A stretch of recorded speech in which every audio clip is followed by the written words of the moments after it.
ಅಯ್ಯೋ ದೇವ್ರೆ, ಇದಕ್ಕೆ ಮಚ್ಚ ಇಷ್ಟು ದೊಡ್ಡ ಅರಮನೆ ಇರೋದಕ್ಕೆ ಮಹಾರಾಣಿ ಅವ್ರಿಗೆ ಅಷ್ಟು ಕೊಬ್ಬಿರೋದು.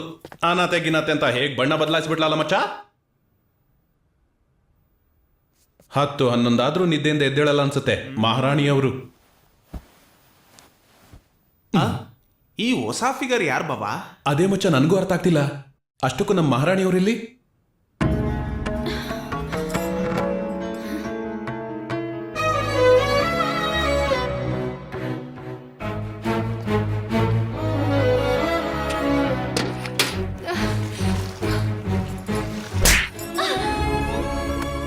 ಎಷ್ಟ್ ಸರಿ ಹೇಳಿದೀನಿ ನಂಗೆ ಡಿಸ್ಟರ್ಬ್ ಮಾಡ್ಬೇಡ ಅಂತ. ಬೆಳಗ್ಗೆನೆ ಬಂದ್ಬಿಡ್ತಾಳೆ ದರಿದ್ರ ಮುಖ ಹಾಕೊಂಡು. ದರಿದ್ರ ತವಳೆ, ಹೋಗ್ ಹೊರಗಡೆ. ಛೇ,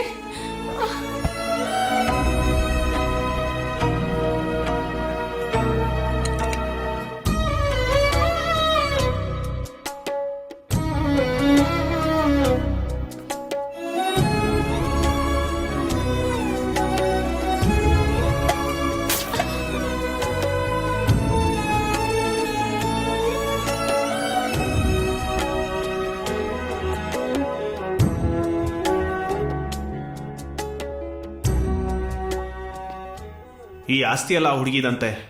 ಅವ್ರ ತಾತ ಸತ್ ಮೇಲೆ ಇವರೆಲ್ಲ ಕಿತ್ಕೊಂಡ್ ತಿಂತಿದ್ದಾರೆ. ಆ ಹುಡುಗಿಗೂ ಹಿಂಸೆ ಕೊಡ್ತಿದ್ದಾರಂತೆ.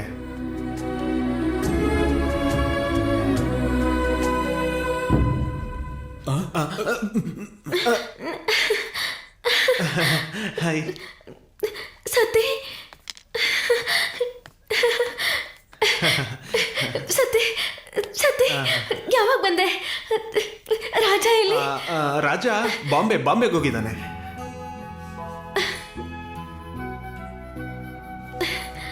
ಹೇಗಿದ್ದೀನಿ ಅಂತ ನೋಡಕ್ ಕಳ್ಸಿದಾರ? ನನಗ್ ಗೊತ್ತು, ಯಾವಾಗ್ಲೂ ನನ್ ಬಗ್ಗೆನೇ ಯೋಚಿಸ್ತಿರ್ತಾರೆ. ಏ ಮಹಿ, ಏನೇ ಮಾಡ್ತಿದ್ಯಾ? ಕಾಫಿ ತಗೊಂಬ ಬೇಗ. ಬಂದೆ ಅತ್ತೆ. ಪರವಾಗಿಲ್ಲ ಸತಿ, ಈ ಕಷ್ಟ ರಾಜ ಬರೋವರ್ಗೂ ಅಷ್ಟೇ. ಅದು ಅವನು ಕೊಟ್ಟ ಮಾತಿಗೆ ತಪ್ಪಲ್ಲ ಸತಿ. ನನಗೆ ಅವರು ಮಾತು ಕೊಟ್ಟಿದ್ದಾರೆ, ಬರ್ತಾರೆ, ನನ್ ಕರ್ಕೊಂಡು ಹೋಗ್ತಾರೆ.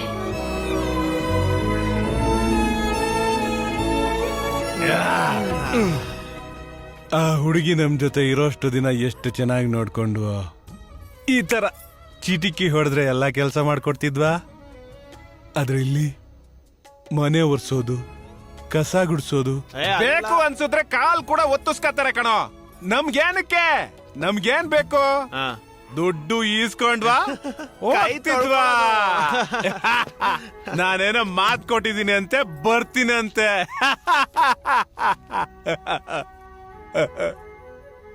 ಅವಳು ಇಷ್ಟೊಂದು ಅಮಾಯಕಳೆ ಯಾಕೋ? ಅವ್ರ ಮಧ್ಯೆ ಹೇಗ್ ಬದುಕ್ತಿದ್ದಾಳೋ. ಅಂದ್ರೆ ಆ ಹುಡುಗಿ ಮೇಲೆ ಲೈಕಿಂಗ? ಮೇ ಲೈಕಿಂಗ್ ಓನ್ಲಿ ಮನಿ. ಪರವಾಗಿಲ್ಲ ಕಣೋ, ಬೆಳಗ್ಗೆ ಅವ್ರ ಜೊತೆ ಎಲ್ಲಿ ಜಗಳ ಆಡ್ತೀಯ ಅಂತ ನನ್ ಟೆನ್ಷನ್ ಆಗ್ಬಿಟ್ಟಿದೆ. ಟೆನ್ಷನ್. ನಾಳೆ ಅವ್ರ ಮಾವನ್ ಮಗನ್ ಜೊತೆ ರಿಜಿಸ್ಟರ್ ಮ್ಯಾರೇಜ್ ಅಂತೆ.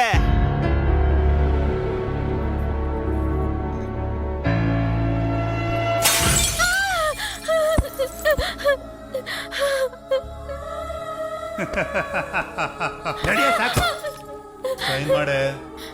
ಹಾಕಲ್ಲ. ಏನಯ್ಯ, ಹೆಬ್ಬೆಟ್ಟಾದ್ರೂ ಹಾಕ್ಸಯ್ಯ. ಮಾಡು ಅಂತ ಹೇಳ್ತಿದ್ದೇನೆ, ಮಾಡೇ. ಹಾಕು, ಸೈನ್ ಹಾಕು. ಇವಾಗ ಮಾಡ್ತೀನಿ. ಅಯ್ಯೋ, ಏನ್ ಬೇಡ, ಅಯ್ಯೋ, ಬಾಗಿಲಿ ಕಡೆ ಬಿಡ್ತೀನಿ.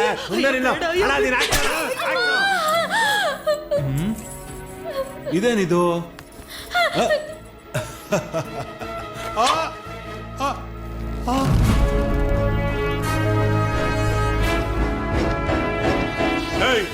ನಿಂದೇನೋ?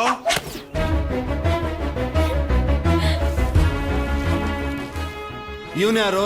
ಇವಳನ್ನ ಇಟ್ಕೊಂಡಿರೋನಾ?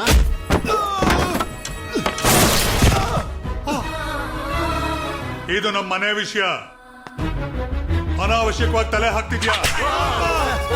ಅಯ್ಯೋ ಬೇಡ. ಅಯ್ಯೋ ಅಯ್ಯೋ, ಯಾರಾದ್ರೂ ಪೊಲೀಸ್ನವ್ರು ಫೋನ್ ಮಾಡ್ರು. ಆಯ್ತಣ್ಣ.